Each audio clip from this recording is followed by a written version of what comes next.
Ja, chef, alles is geregeld. Ze gaan die operatie morgen vroeg al doen.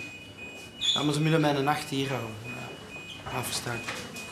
Nee, die is uiteindelijk bijgedraaid, ja. Gelukkig maar, ja. Dat blijft de beste oplossing, hè.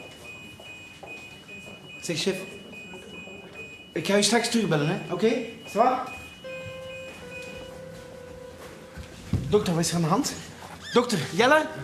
Jelle? Jelle? Jelle, ça va? Jelle, doe me dan niet aan, alstublieft. Kom aan, Jelle. Hé, hey, Jelle! Nee, rustig, rustig. We doen alles om haar te redden, oké?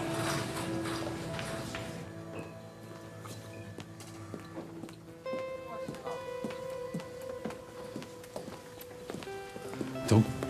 Nee, niks. Nog altijd niks. En ik vind dat het veel te lang duurt allemaal.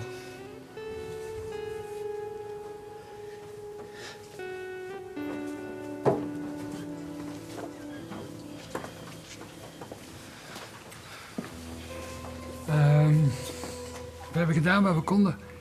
En ze is niet meer bij bewustzijn geweest. Het spijt me. Maar ik weet wel zeker dat haar laatste gedachten gegaan zijn naar iemand die zeer veel voor haar over had. Dat kan toch niet? Hé? Oh, kom aan, dat kan toch niet? Dat kan toch niet?